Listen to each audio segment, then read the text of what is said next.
So once again, my name is Ashley Klein Jimenez. Thank you so much for joining us on this Friday for our Prevent Connect web conference, Estimating Essential Elements for Community-Level Prevention Strategies. Prevent Connect is a national project of the California Coalition Against Sexual Assault, and we are sponsored by the U.S. Centers for Disease Control and Prevention.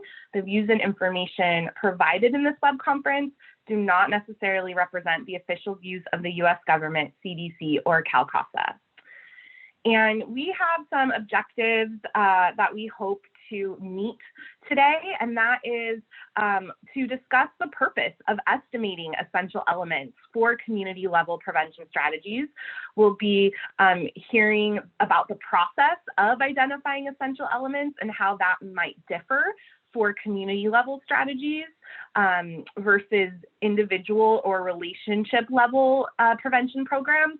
And then thinking about what are some of the examples for estimating essential elements for community-level strategies. And I'm very excited because we have Lindsay Bronco from CDC that will be walking us through all of this. And so that is very exciting because I certainly have a lot to learn about estimating essential elements. And we're going to move on to our next slide. I do want to just say before we hand it over to Lindsay and introduce you to Lindsay that Prevent Connect, we've been thinking about the concept of essential elements for a while now. And so I invite you to access the recordings and other materials from some of these past conversations. Today's conversation specifically is going to help us think beyond essential elements for like curriculum-based prevention strategies. But if that is something that you are interested in, these would be really great resources. And so there were three web conferences. One was actually a 3-part web conference. So I guess I should say there's more like 5 web conferences that really dug into essential elements. And I will put links to those, in the text chat momentarily if you wanted to access those. But moving on, I just want to say a couple of things up front, and then I promise I will hand it over to Lindsay. Digging into essential elements, I really believe can be a useful conversation. I think of essential elements as kind of those main ingredients in a prevention strategy, kind of like the magic ingredients that get us to the outcome that we want. And Tori, if you'd continue to move on to the next slide, I really believe that being able to identify essential elements of prevention strategies can be super helpful when we have to make adaptations. And, most of us here today, have likely made adaptations to the way we do our work over the past, 10, 11 months.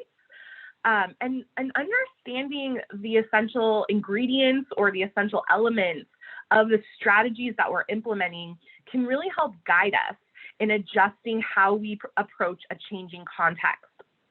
For example, like COVID-19. So if you move on, another way that I see essential elements as being really useful is in being able to message and communicate about prevention. So for me, being able to drill down on what specifically we believe gets to our desired outcomes can help make prevention easier for people to digest and buy into. And I don't know about you all, but I love talking to the people in my life about preventing sexual and intimate partner violence.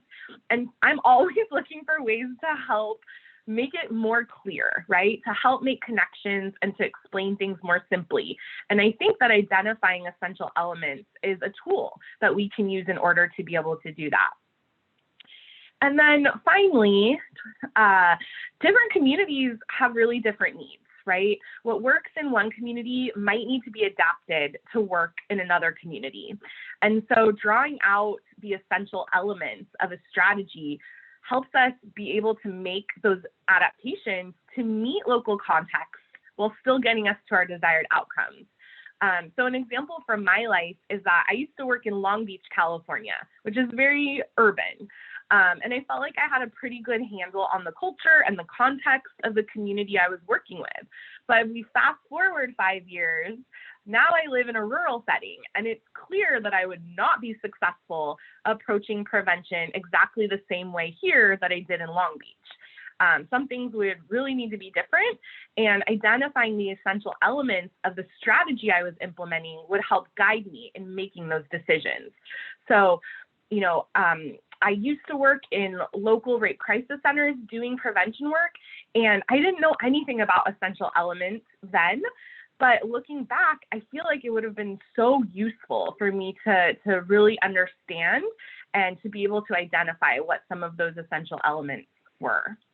And Tori, we love our analogies, and you have a really helpful one. So I'd like to turn it over to you briefly. Ashley, when we were prepping for this web conference and you brought up main ingredients, the blossoming home baker in myself had this little light bulb analogy click off. So I want to share that with you all today. So we think of essential elements as the main ingredients to prevention, right? But as anyone who's cooked or baked before knows, sometimes you have the cocoa powder, but you're fresh out of eggs for your brownies, or your cat knocks off the last 3 eggs on your counter and onto the ground. Or if we remember back to last March and April, it was, at least in my area, it was really difficult to even find eggs in the grocery store at the beginning of the pandemic.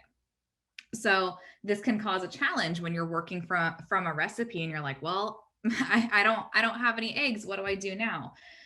This can also happen with prevention, and many of you have experienced this in the past year.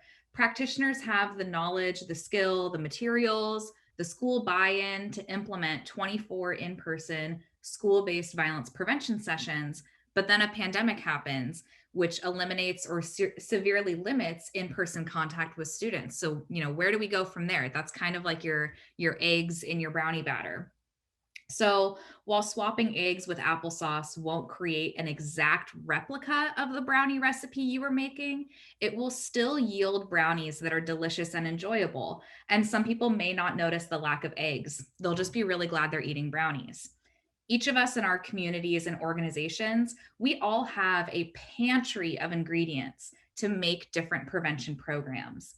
We may not all have the same pantries, but we're here today to discuss the ways that we can flex our creativity and adaptability to find what our key prevention ingredients are that we have and how we can adapt our prevention recipes to play to our community's needs and strengths, as well as our own capacity and abilities.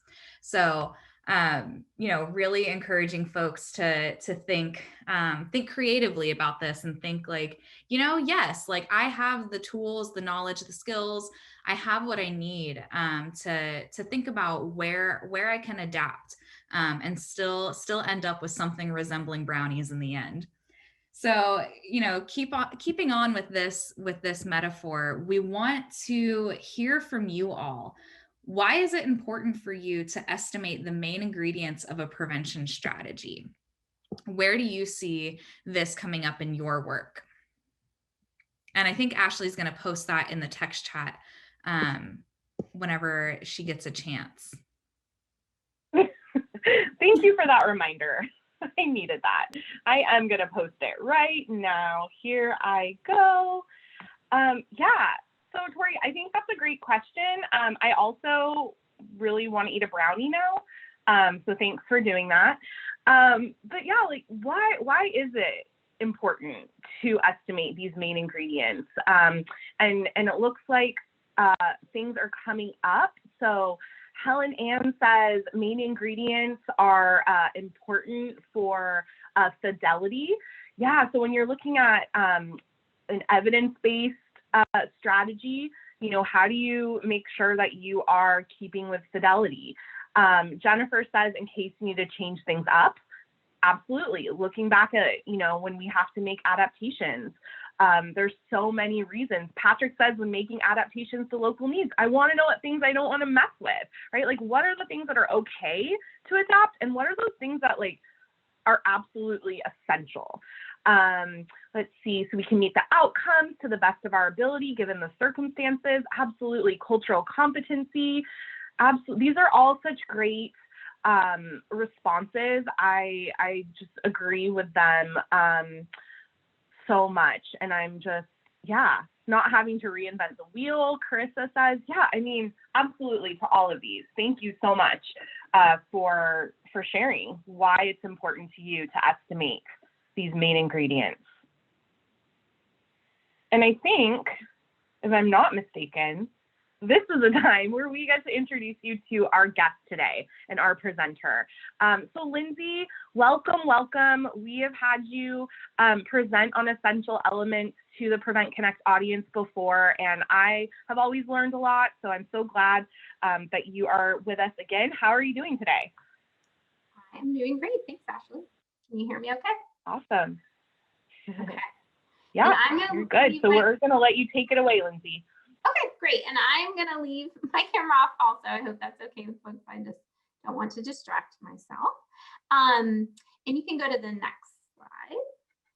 So I'm super excited to talk with everyone today about both essential elements and then also some of the tools we have on veto violence. It's my favorite website, and I hope if you have not visited, today will inspire you to go and visit. I am on the Technical Assistance Coordination and Translation team within the Prevention Practice and Translation branch in the Division of Violence Prevention at CDC. We have a very long, long list of where we are in the agency. But I'm really fortunate to be able to work with our amazing communications team and my colleagues to be able to create some of these great online tools that we'll share with you at the end of the presentation today. So almost a year and a half ago, we released Select, Adapt, Evaluate, which covers a lot of the topics we're going to talk about today.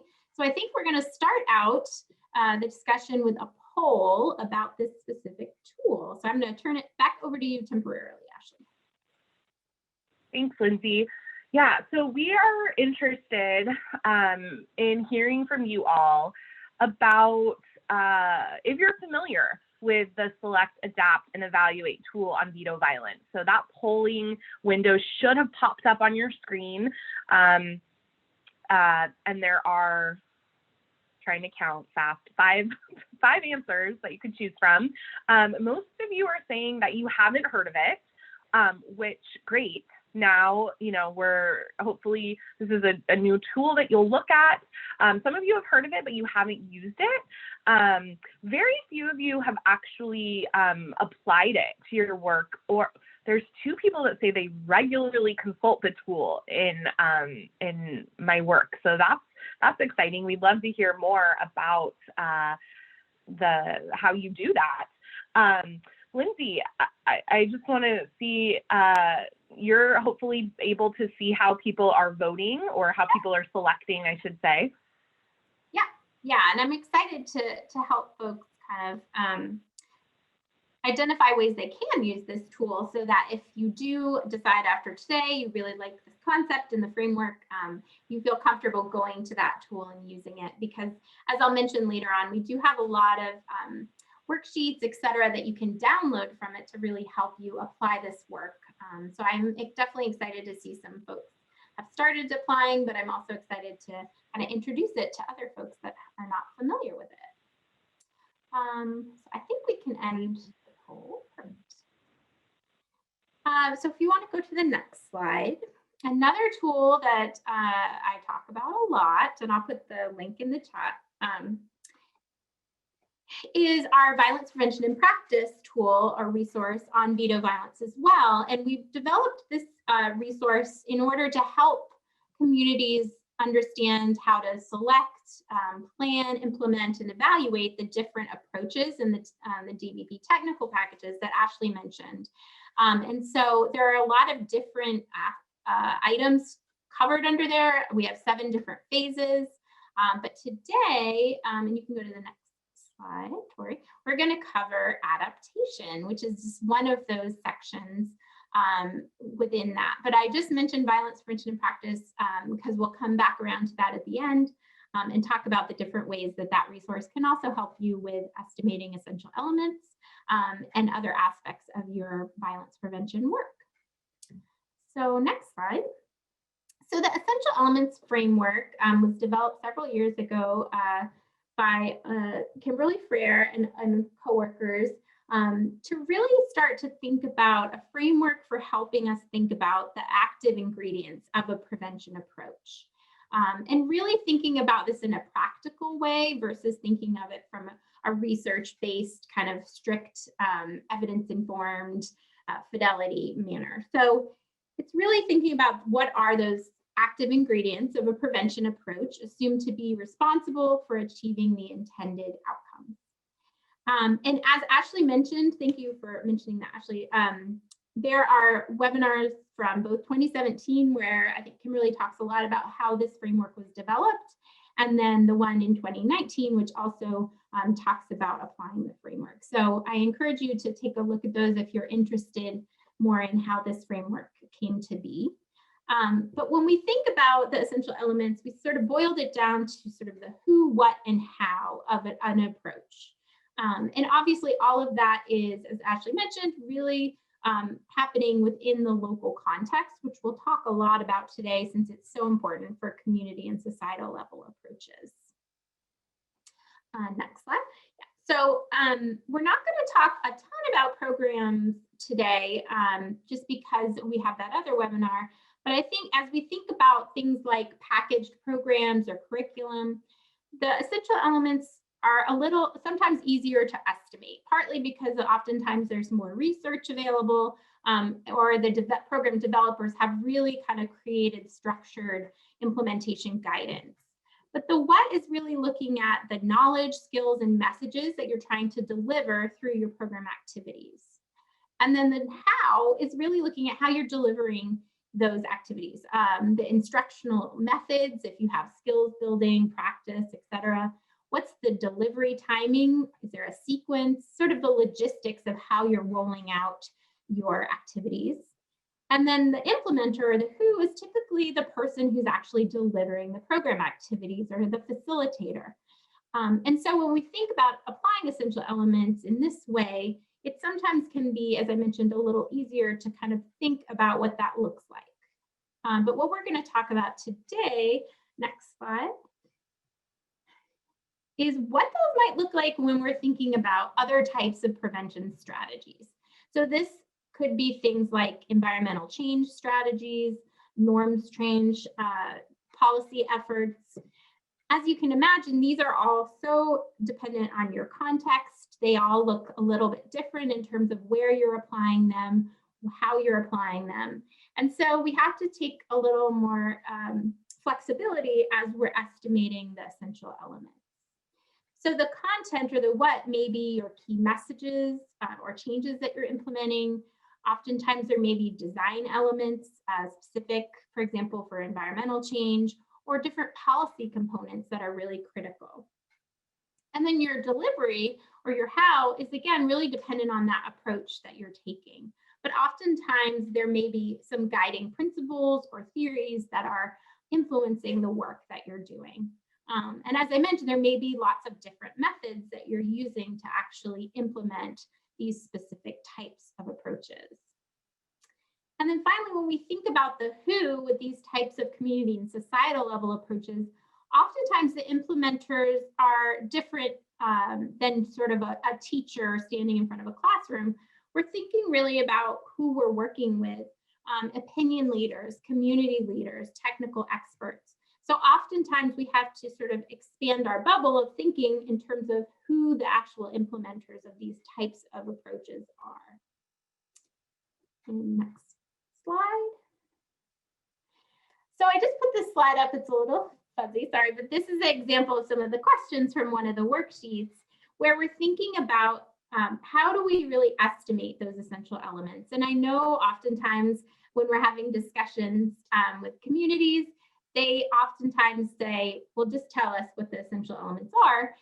And I think particularly with community and societal level approaches, it's really important to go through that process yourself and with your partners, because it is so context dependent, and it really is going to look at exactly how you're implementing in your setting. But we can pull in some other information, which I'll talk about in a moment. But here are some of the questions that you may sit down to ask with your partners.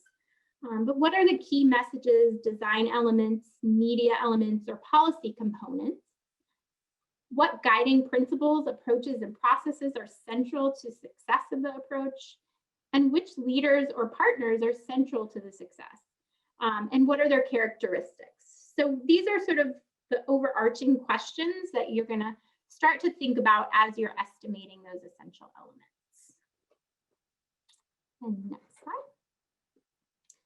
So as I mentioned, we do have some worksheets that sort of walk you through this, but in general, as you're thinking about estimating essential elements, and I should mention, we use the term estimating rather than defining, because again, this is not sort of a process where you're going to be able to concretely say, these are the essential elements. This really is a process of talking with your partners, looking at theory, et cetera, and really estimating what they are. So there's a number of different ways that you can get information that can help guide your discussion. You can review and consider what is known about essential elements of your approach. So even if it's not a packaged program or curriculum, there may be information out there about specific approaches, whether that be information about policy, or information about, for example, an environmental change strategy. So looking to see what is already out there about this approach, even if it doesn't give you the specific essential elements. Another great source of information is a logic model. So have you developed a logic model for your approach? What information is in there? What's the underlying theory of change for your approach? So what are the outcomes you're expecting to achieve, and how are you assuming that those actions are leading to outcomes? So your own logic model can really be a huge source of information for you as you're estimating your essential elements. And finally, we always encourage folks to reach out and to others who have done this type of approach. Keeping in mind, obviously, there may be contextual differences, but hearing from other communities or other practitioners that have done a similar approach can really help you understand through their experiences what worked well, what didn't work well. Also talking with people that have implemented the approach or have taken part in similar experiences. And then also leaning on your technical assistance providers as well as your funders in case they have resources or again have information about the approach. Next slide. So as we mentioned, and Ashley, thank you for that example in the beginning, that was perfect, is that context, particularly when we're thinking about community and societal level approaches, context is so critical. So if you think about implementing a policy effort, you really need to understand what's going on in the environment, what the political environment, what's been done before, who the key players are. You really have to have a good understanding of that in order to make sure your approach will be successful. So understanding characteristics related to your partners, your participants, leaders, as well as the setting is really important. So there's lots of different ways you can find out about those characteristics. A couple I'll just mention briefly, which you may have experience with, would be things like community needs and strengths assessments, organizational capacity assessments, or environmental scans. I did want to mention, I put the link here for our violence and prevention and practice planning page, which actually gives you some tips and resources around how to do these types of activities to gain information on context. But we also wanted to hear from all of you in terms of how you go about kind of understanding context. So I'm going to turn it back over to Ashley. Thank you, Lindsay. Yeah, we're interested in hearing from you all about, what are the types of ways that you get information about the context that you are implementing prevention strategies in? What are some of the practices, perhaps, the pieces of information that you find helpful? How do you figure out what is going on, I guess, if you just want to boil it down. And so Stephanie said our evaluators helped implement a community needs assessment. So, finding out from community, what are those needs? What does that look like? Is great. Serena is mentioning some kind of pre and post tests. Kendra says focus groups. Stephanie also mentioned, even using Survey Monkeys to be able to get the community involved, engaging with community coalitions and partnerships. Thanks for that, Sean. Radhika says interviewing partner agencies as well as our own to learn about practices. Let's see, gosh, thank you so much for all of your examples. Listening sessions, looking at existing data, I've gotten to that point in the week where it's hard for me to enunciate. Communication with area agencies. Let's see. Organizational histories, documenting them and listening to them. Stanley says that in the military, there's a standardized program that's applied Army-wide. Gosh, and there's more coming in still, Lindsay, but it looks like, people they have tools or practices that really helps understand the context in which folks are working in. Yeah, this is great. Thank you, Ashley. I really love seeing all these different approaches, and I think it highlights that there are so many different ways to gather this information and really get different perspectives on an approach or a problem that can be so valuable when you're planning your approach and making sure it'll be successful. You can go to the next slide, Troy. So what we're going to do now is I'm just going to talk through some examples of what the essential elements may look like at a high level, some questions you can ask yourself, and then an example for a specific program. There's a lot of information on the slide, so I don't want folks to kind of freak out. I'm not going to go in a lot of detail about it, but these slides will be available to you. And we are also, as I mentioned, getting these worksheets ready to add to Select, Adapt, Evaluate that have all this information as well. So this is really intended to kind of give you an idea of what these might look like, but you will see this information again in different forms as well. Next slide. So in terms of thinking about something like a create protective environment strategy, so this could be something like a school climate approach, could be a greening approach. The content is going to, again, look like some of the key messages, as well as the design elements that you're using to really guide the modifications you're choosing to make to the environment. And then another component that oftentimes is overlooked are some of those policies and protocols that are in place that may impact your physical or social environment. And then thinking about the delivery of these types of strategies, again, there oftentimes are going to be agreed upon principles or approaches that are guiding your work overall. And then for the specific type of implementation, it's going to depend a lot on the specific activities that you are carrying out. And finally, as we talked about, the implementer looks a little bit different than when we're thinking about a program. So who are the leaders that can sway opinions or who have authority to enforce policies or procedures? Who are partners or partner organizations that can really lend credibility or expertise? And always making sure that you're tapping into the community members as well in terms of them being involved in making changes and decisions, particularly if it's directly impacting them. So next slide. So as you're thinking about how to estimate these, what, how, and whose, you can think about these questions. So again, thinking about how, which messages or knowledge will be communicated, what skills do you hope to develop? And again, what are certain design elements or policies or protocols that are essential for creating a safe environment in your context? What are the guiding principles, approaches, and specific methods or activities that are central to the prevention strategy's success? And then who are the influential leaders, partners, or community members in your specific context that you really need to implement the strategy and make it successful? And how do you involve them in that process?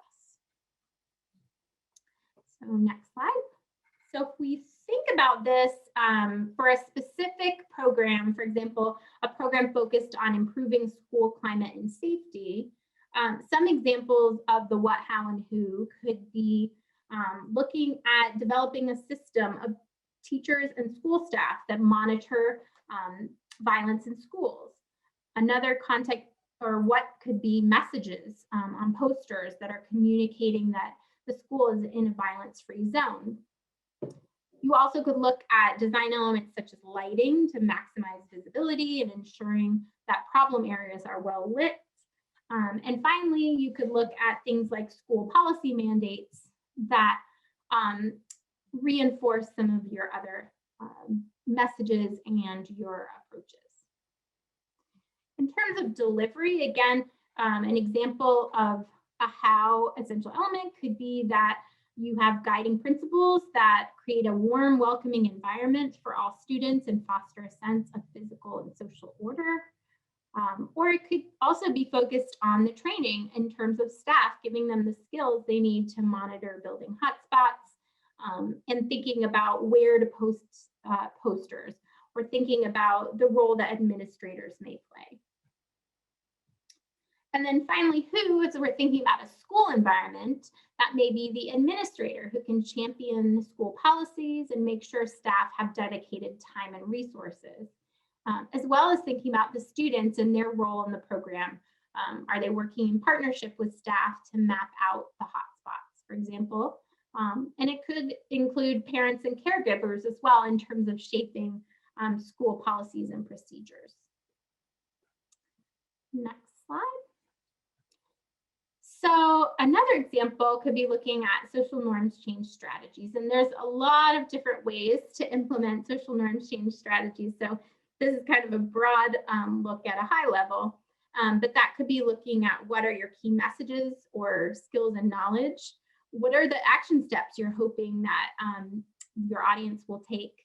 And how are you making a connection between individual behaviors and group norms? In terms of delivery with social norms, again, there may be agreed upon principles, but you also may be thinking about your communication channels or your audience values. Is there a specific sequence, frequency, or timing that's critical, or specific characteristics of your graphics or logos? And similarly, in terms of the implementer, you still want to think about leaders who have ability to sway opinions, partners that have credibility, and your audience members or community members that have a role in changes or decisions. So the next slide, again, these are somewhat similar, but slightly different. When we're thinking about social norms change, you may be thinking about things like what the key marketing messages are. Who are your intended audiences? Again, how are you connecting the individual behaviors you're trying to change to group expectations and norms? And what actions or behaviors or norms are your messages designed to influence? The how, again, this is going to be dependent on your specific program, but are there guiding principles or approaches that you're taking? Are there specific communication channels?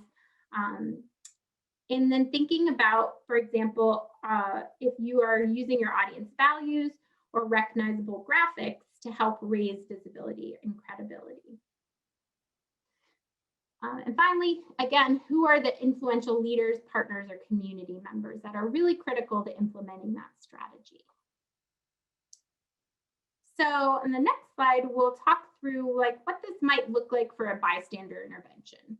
And I just want to mention also, this is a great example of where a lot of approaches that you may be implementing may have multiple components or multiple levels. And so it really is critical as you're estimating the essential elements to think about what those look like for the different components of your strategies. So oftentimes, we're not just implementing one specific activity or one specific program, but it may have multiple parts to it. So a bystander intervention, for example, may also have both direct participant training or skills building, and then also have, for example, campus-wide messaging campaigns. So examples of an essential element in terms of content for a bystander intervention may be cultivating skills to identify situations where bystander intervention is appropriate. It also may be using local and campus statistics to clarify the current situation. Or it could be training facilitators on how to dialogue and model positive social norms. It also could be looking at, again, creating messages that can be distributed across campus. And again, with the delivery, it may be looking both at how you are training and letting people practice desired action steps, but it also could look at things like training courses, engaging campus members outside of trainings. So depending on what your specific activities are, there are different ways that you are going to want to implement those. And finally, for this example is on a college campus. So campus administrators and faculty, student leaders and organizations are going to be your key implementers, as well as all campus community members, and thinking about early adopters or other peer educators that are critical to your implementation. So next slide. I know that was really quick run through. And as I mentioned, these examples will also be in those worksheets that will be on Select, Adopt, Evaluate. But I think as the last example highlights, this is not necessarily an easy process. It's a very valuable process, but we recognize that there are challenges as you're thinking about estimating your essential elements. So we want to acknowledge those and then talk about kind of why we think it's still a valuable process to go through. So it does take time, particularly when you're implementing a complex prevention strategy that has multiple components. It is going to take some time to step back with your partners and think about the what, how, and who. And I know that oftentimes we're really anxious to kind of get things off the ground and get them rolling. So building that time in up front to think about the essential elements. In addition, as we've talked about a lot today, the context is so important that sometimes it can be challenging if there's not clear guidance to decide what is essential. What are those pieces, those key ingredients that are important to success? And so it is sort of that decision-making process that you're going through with your partners to make that sort of determination. Because a lot of the approaches we just talked about, there may or may not be a formal curriculum or a prescribed implementation guidance. So oftentimes you really are sort of coming up with that yourself as you're developing your implementation plan. And unfortunately, I wish we had more research, but we just have less research and information available about a lot of our community and societal level approaches in terms of what, how, and where approaches work. So we really are oftentimes learning along with you and really learning from you. So being able to go through this process and really document the essential elements and document implementation is so valuable to the field in general as we think about community and societal level approaches. Next slide. So as I mentioned, although it is not easy, I think I really see the value, and thank you, Ashley, for echoing this at the beginning as well, is the value of knowing your essential elements can really help you and your partners to be able to really clearly describe your strategy in very concrete terms. And you're able to understand what it is about that strategy or approach that's most important and why it's important. And knowing that can both really help you make sure you're implementing as intended, but it also can help you to make sure that you're communicating to the implementers and the partners what is important and why. It can also really help you in terms of decision making And we're not talking about it too much today, but I think we talked about it previously. But understanding essential elements can really help you to be aware up front if an approach is not really a good fit for your community. So rather than trying to implement it and then finding that out, it really can help you figure out early on what's going to be a good fit for your community and what may not be a good fit. And then it also can help you guide decision making around adaptation, which I'll talk about a little bit in terms of really being able to think through, if we make this adaptation, will it change the likelihood that this will be successful? And finally, I'm an evaluator, so I always stick this on here, but it helps us to really define what we want to evaluate. I know everyone's busy, there are limited time and resources, so understanding what is most important can really help to define what you want to evaluate. So I think we are going to take a pause for Ashley to get some more information from you all. Thank you, Lindsay. Appreciate you going through all of that, and also just being transparent that this can be a difficult process, but that there is a lot of utility in it. So we do have a question for you all, and that is, in thinking of a strategy that you're currently implementing, what are some of the essential elements that are kind of rising to the top for you? And this is definitely going to vary, because I'm sure you all are implementing very different strategies. But what are some things that are just kind of, there on top of your mind about an essential element? And Stephanie, thank you. Stephanie shares increasing community connection. Patrick, community ownership of the program. So yeah, we'd love to continue to hear. Victoria says cross-sectional trainings as being an essential element for a strategy that's being implemented. Karen, adapting delivery under changing circumstances. Yeah, I mean, I think if we haven't learned, what am I trying to say? I think we've learned that being able to adapt the strategies that we're doing can really help us in continuing that work and that connection to community. Rochelle says youth inclusive, prevention friendly, trauma informed, increasing civic engagement, trust and connection with the community, not overwhelming people in a world where everything is now online for the time being. Yeah, finding that balance, that might be a really important critical piece. Alexandra says, currently implementing the Thrive model. I think I'll find the link for folks who maybe aren't, don't know what the Thrive model is, so you can learn more about that. But surveying the community and really making sure the community is included in the progress, educating youth as peer leaders. So it's great, Lindsay. I mean, it sounds like, this is resonating with folks, and I think we know when we're implementing something that we believe in, I think part of the reason we believe in it is because we know that there's like some kind of like magic there, right? And so it's the ability to identify what that is or estimate what that is, if I'm understanding it correctly. Yeah, I love that. That is a great analogy. The magic. What is the magic? All right, great. Yeah, thank you so much.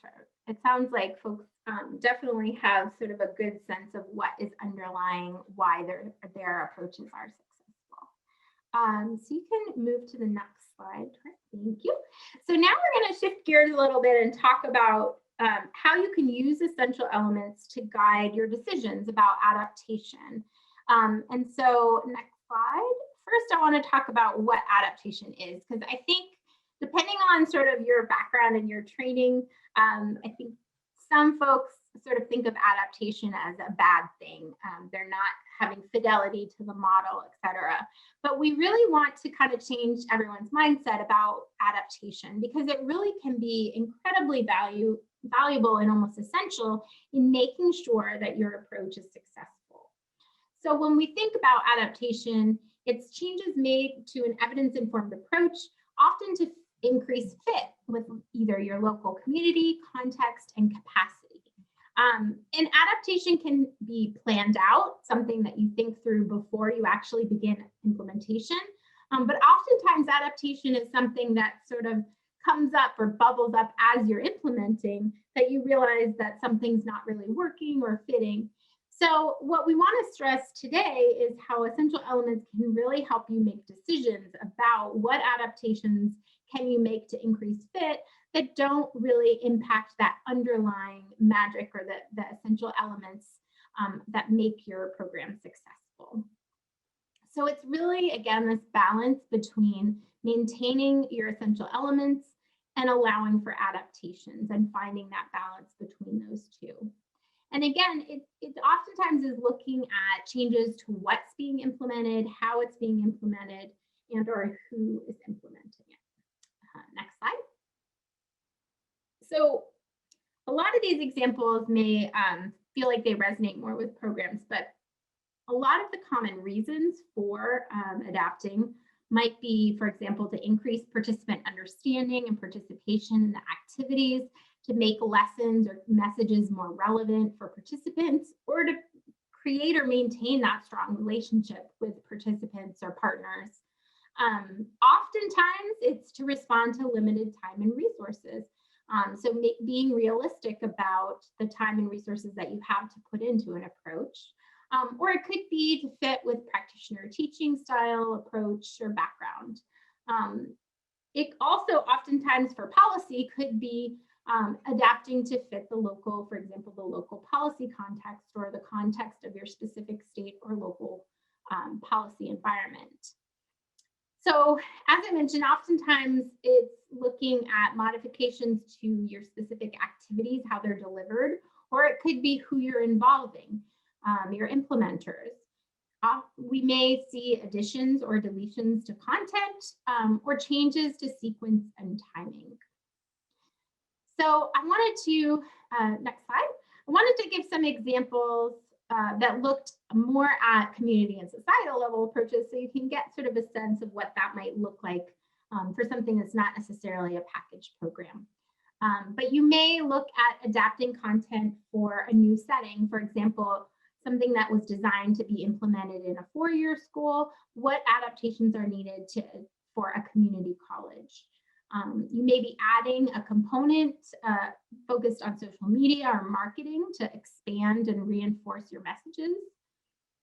It could be adapting delivery to have youth or peer engagement or educators, so adding an additional implementer onto the original intended implementer. When we think about create protective environments, we've seen examples of recipients expanding their focus.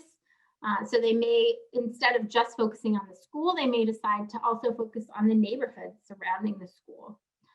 They may decide to implement in, for example, a non-traditional school setting rather than classroom-based traditional school setting. Or they may be looking at adapting policy and procedure components to work within existing administrative context. So for example, maybe the school district already has prescribed policies or procedures. So it's looking at how to make policy and procedures work within that requirement. And when we think about strengthening economic supports for families, adaptations could look like changes in language around policy effort to make it more relevant for the local or state policy environment. It could be expanding the focus of an effort to include additional types of policies that are particularly important in your community. Or it could be incorporating complementary efforts like social messaging on top of your existing policy efforts. So there are lots of ways that we've seen communities and practitioners really think about how to adapt their original approach to make it fit their local community. And I think, Ashley, you had a great point that this year is really the year of adaptation. So I'm going to turn it over to you so we can get some more input from the audience. Thanks, Lindsay. And these adaptation examples that you shared, I think, are really helpful for me to see how we can apply essential elements, to more of the community and societal level strategies. So thanks for going through those. We are interested in hearing about some of the adaptations you all have applied in the past year. I'm guessing that you had to make some adaptations. And so what did those look like? What were some of those adaptations specifically? How did you decide to make those adaptations? Whatever you're willing to share. I think there's probably so much learning that we can all do coming out, we're still in it. I don't know what I'm talking about. But just in the context that we find ourselves in, specifically with, so much physical distancing, it's likely that you've had to make adaptations. I think about some of the strategies that I would have been implementing, and yeah, I don't know how they would have worked, right? Not being able to be in physical, closely to people physically. So I'm going to the text chat because let's see. So online workshops, interview style recordings for faculty to post, increase social media engagement.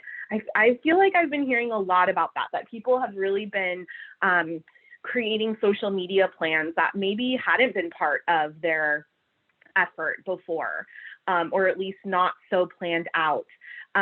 Lots of shifting to virtual settings I'm seeing. Alexandra says so many. Yes, I'm sure a lot of us can relate to that.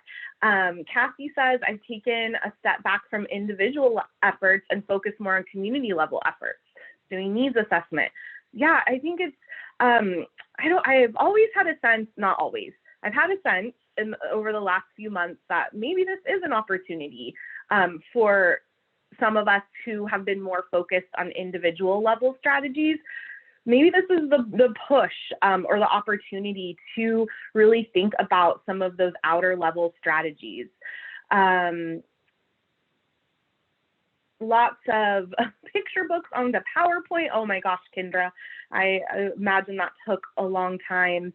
Yeah, I mean, it looks like you all have made adaptations. Many of them, I'm sure, were because you couldn't be in person with folks.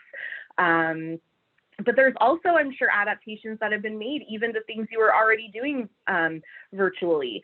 So I'm looking at AppNagar has created PowerPoints that offer responses via chat or verbal response.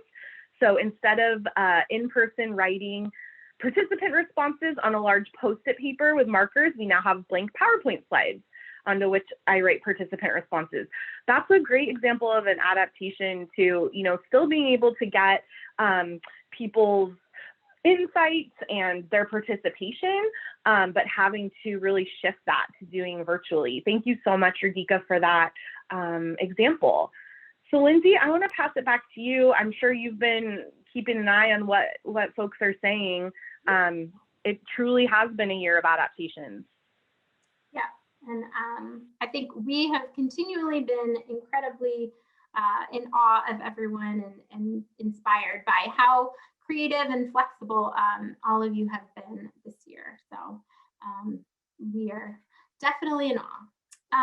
Next slide. So as you think about sort of what adaptations you want to make versus what you don't want, you don't think would be a good idea, we use this green light, red light framework. And we always have to explain there is no yellow light because Kimberly realized early on that everything falls into yellow light if you have a yellow light. So we looked at the green light adaptations. So these are adaptations that they maintain your essential elements, but they also help to improve your program fit and usability. When we think about red light adaptation, those are adaptations where if you make this change, it is likely to compromise essential elements or alter how they work together. So we like this framework just for communities to use to sort of think through once they've estimated their essential elements, Once there is an idea for an adaptation or a suggestion, is to really walk through whether or not that adaptation would compromise the essential elements. That's not to say that there aren't probably things that could be yellow light adaptations, you're not really sure. And oftentimes with those, we just really recommend tracking that adaptation and monitoring it and making sure that it doesn't have any, for example, unintended consequences. Again, this is not something where there is a definitive, yes or no. Oftentimes it is going to be a discussion that you all need to decide as implementers and kind of owners of your approach. Next slide. So I wanted to walk through some examples and then kind of get your input on whether or not something would be an adaptation. So one, I know that some of our partners are implementing are greening. So when we think about some examples of design elements for a greening approach, greening lots should provide a welcoming space. It clearly identifies that it's open to residents. There are borders to delineate public and private space, but there are also features that really promote community connectedness, that are welcoming, and there may be things like play space, benches, or community gardens. Next slide. Another example of the how in terms of greening could be something like forming a resident collective that has decision-making authority to plan and implement those activities, and that residents are participating in the activities and taking ownership over the green space. And next slide. And finally, in terms of thinking about who the implementers are, making sure that there are leaders involved that really believe in greening and believe that it's a legitimate way to increase community connectedness and safety, and making sure they want to promote green space that cultivates healthy communities. And also, again, having resident volunteers that are motivated, self-organizing, and really, again, take ownership over that community. So the next slide, we're going to do an example. So you can click one more time. Sorry about the animation. So for example, let's think of a community collective, and they decide to partner with a local fence business, and they've offered to donate a chain link fence for some of the green spaces. So that will help delineate the green areas. So you can type in your chat box if you think this is an adaptation.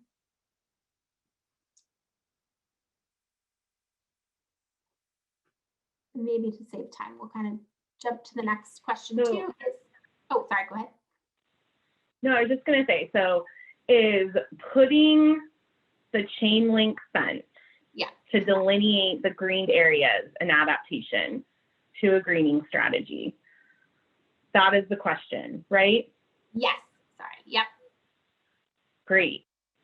Yeah, so feel free if you all want to answer. Is that an adaptation?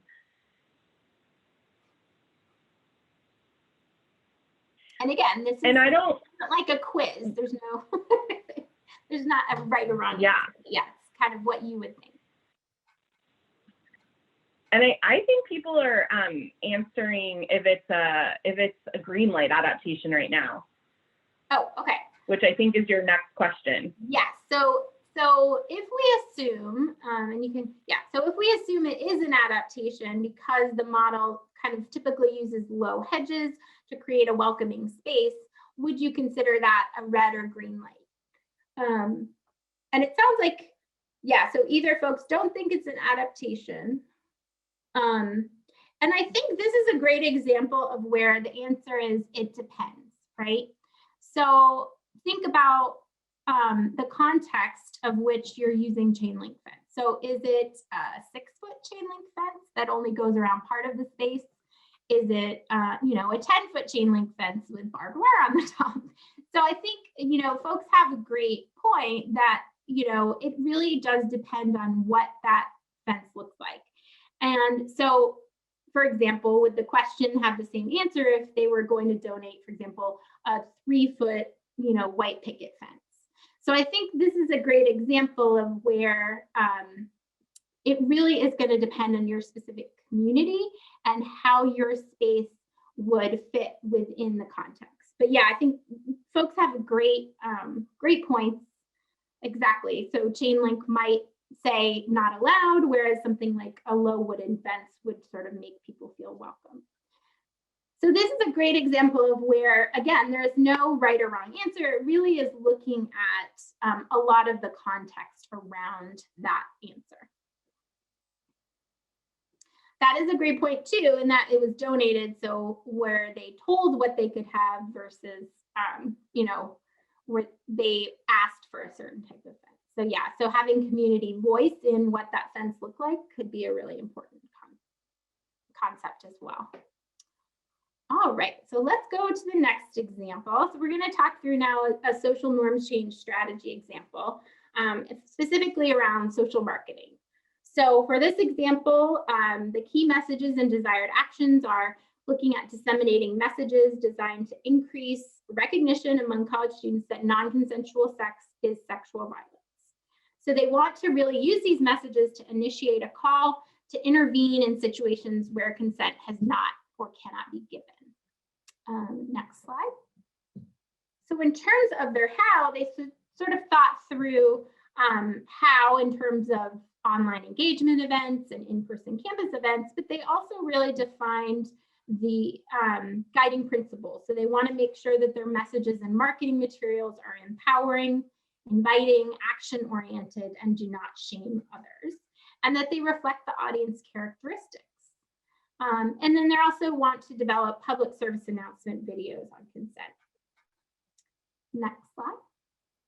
Some examples of the implementers or the who would be featuring celebrities in the public service announcements that are well-known and respected, and that there are local peer influencers on campus to promote the campaign messages and desired action steps.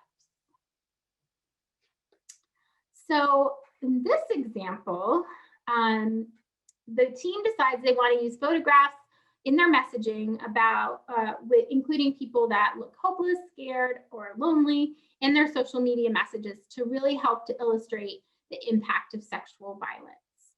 So would this be an adaptation? And maybe we can just jump to the next question too, Tori. You guys can answer at the same time. If you think it is an adaptation, would it be green, red, or red light? So you can either say no, green, or red, or you can say whatever you want, but let us know if you think it's an adaptation, and if so, if it's a green light or red light adaptation.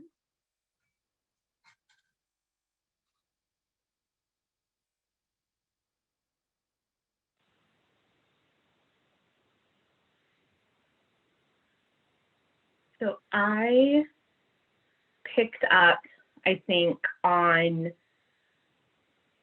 I think it was wanting to use like empowering messaging.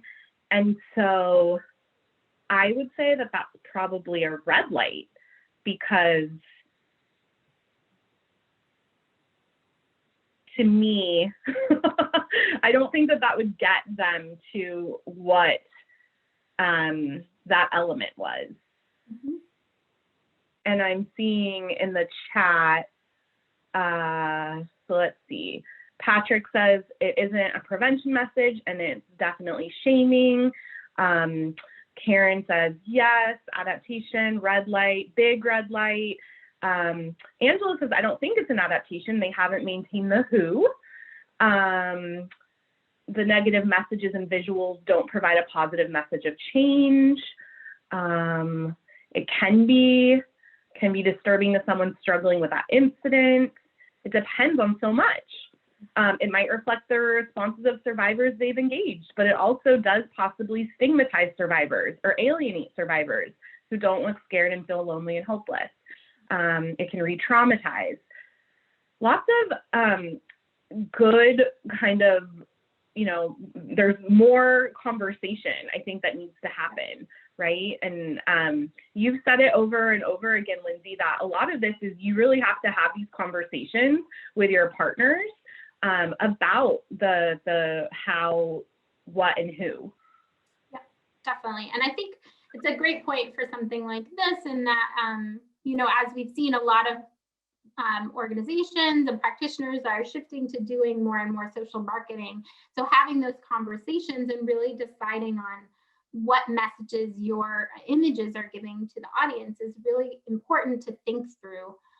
And it's something that, you know, shouldn't sort of just be done without really thinking through that. So great, thank you. And I think, okay, sorry.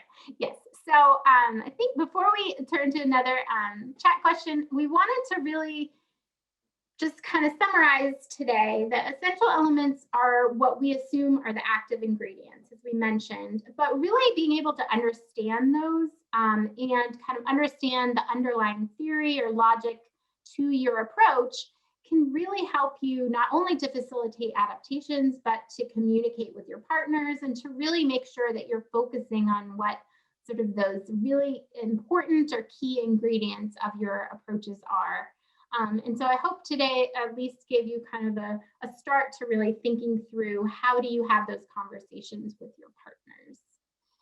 And I'm going to turn it back over to you, Ashley. Thanks, Lindsay. Yeah, I mean, so I just want to kind of highlight that this is a conversation that we've been having, and so this is not the end of it, right? I think that these examples have been really valuable, and I think there's so much more for us to discuss and learn about estimating essential elements, especially for community level strategies and practice-based strategies. We would love, though, to, I thought I was putting something in the text chat. Let me try again, to hear from you all about what are questions that you're still left with. And I'm trying to do, I told you I can't multitask anymore. Well, I'm trying to ask you, what questions do you have? What do you anticipate struggling with the most? What do you anticipate will be the most useful for you?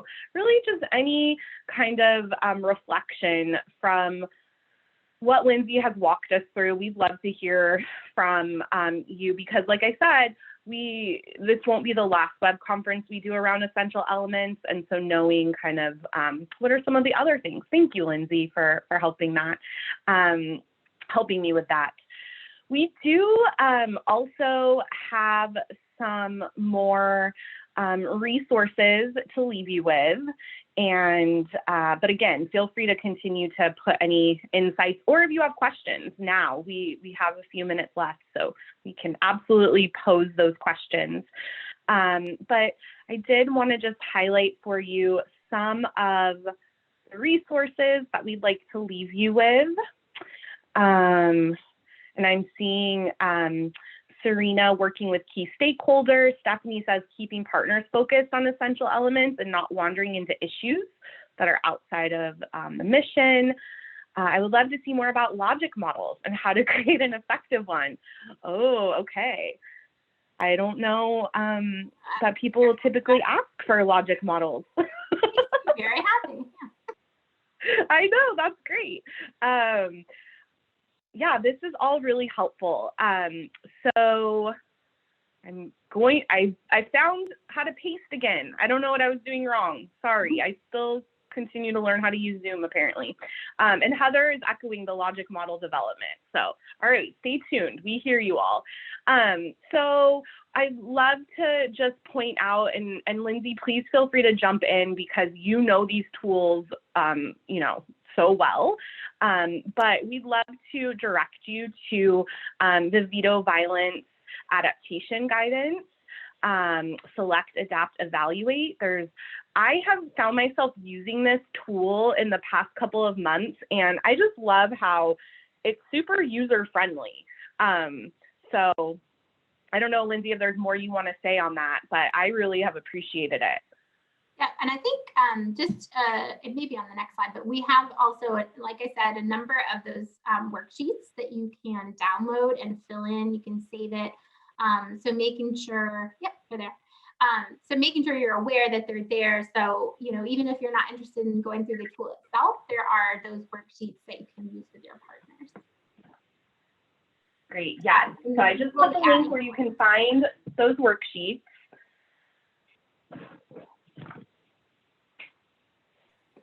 And this, Oh, sorry, go ahead, Lindsay. This is the resource I mentioned earlier, too, that is designed to really help you think through how to select, implement, and evaluate some of the approaches in the technical package. Lindsay, I see a question has come into the text chat from Mina that I think is really interesting. So how do we know if the elements we are documenting are really essential versus being adaptation when we are only documenting based on what we are doing in our own community? What if someone else in another community is documenting a similar strategy and their essential elements are different? Are there efforts to compile information on similar strategies and programs and see where there is consensus on essential elements? That is a great question and a great point. I think, particularly when we think about the community and societal level strategies, that is really challenging because there is so much contextual differences contextually. We have not tried to sort of look across that process, but I think that's definitely something that would be of interest to us and start to think through, particularly as we think about the community and societal level strategies. I know we have a goal internally of getting a better understanding of those. So I think that's a great suggestion to also reach out to communities that are actually implementing those types of strategies. So thanks, Mina. Great. Thank you, Lindsay. I don't know if that was really an answer for her, but I think that is naturally going to happen. And so I think it's not necessarily bad if there are some differences in the essential elements because you all are going through that process of really determining for yourselves what is essential. The hope, I think, is that the underlying theory of the approaches is similar enough that there are some commonalities. And actually the next slide, that's a great lead into the next slide if we want to go to that one. Is that okay, Ashley? I just jumped in. Absolutely. Okay.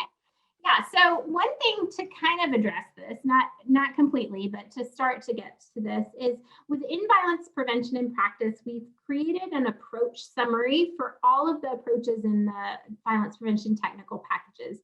And this is across all 5 of our technical packages.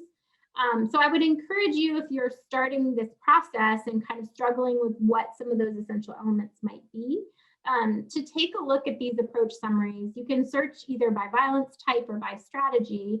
But on the next slide, you can see we really tried to start that process of looking at what are the key objectives of the approach. What are some different considerations around implementation, different sectors you might want to engage and outcomes. And so that's both at the approach level, so at the higher level, and then we have some information about each of the examples, programs, practices, and policies that are in the technical package as well.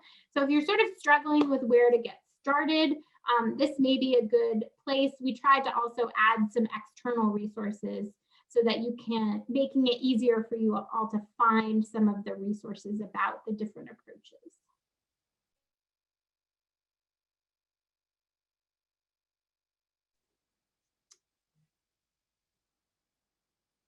All right, and I think the next slide is just, yeah, perfect. Great. Well, thank you for sharing those resources. And, we still have a couple of minutes. So if there are any other questions that folks would like to pose here, please feel free to do so. But Lindsay has also shared her email. So if there are questions that come up and you want to reach out to Lindsay specifically, that is available. Thank you, Lindsay, for making your email accessible. And if we go to the next slide, this is just a little plug. Since you all are part of our community, we'd love to hear from you. We are actually doing, speaking of evaluation, Prevent Connect is in the middle of our evaluation. And so if you would like to let us know, how you've used Prevent Connect, give us your opinion and you know, all that information. We'd love to hear from you. So I did just post a link to our annual survey, and we invite you to share your feedback there. And Ashley, I want to jump in real quick here for folks to provide some clarification. So this survey is different than the one that you'll be receiving to evaluate this web conference specifically. And you should be receiving that email this afternoon, shortly after the web conference is over. But if you have some extra time in your day and you want to let us know how we've done in the past year, taking all of that into account, not just today's web conference, but the past year of web conferences, then please do follow that link that Ashley put in the chat. Awesome, thank you. And Stanley, we do offer a certificate of completion that is available after you complete the survey about this particular web conference. So not the link I put in the chat, but the email that you'll receive, there is that. Just want to thank you all. Since it's Friday, I brought a little friend to say hi to you. This is my little baby goat. Yeah. I just have to share because he has to come in from the rain. And I thought, you know what? He wants to learn about essential elements. So there you go. Thank you all so much for spending part of your Friday with us. I know, he's so cute. His name's Lima Bean. Say hi, Lima Bean. We appreciate you. We did record this session, so it will be available probably in the coming week on our website, and we'll send an email out to you all when you can access that. So thank you so much. Lindsay, thank you for all of the information that you shared with us. It's always great having you as a guest. Thank you for having me. All right. Well, we hope to see you all on a future Prevent Connect web conference. And Lima Bean says thank you. I think he knows that he's cute. We'll see you all in the future. Take care, everyone. This will conclude our web conference for today.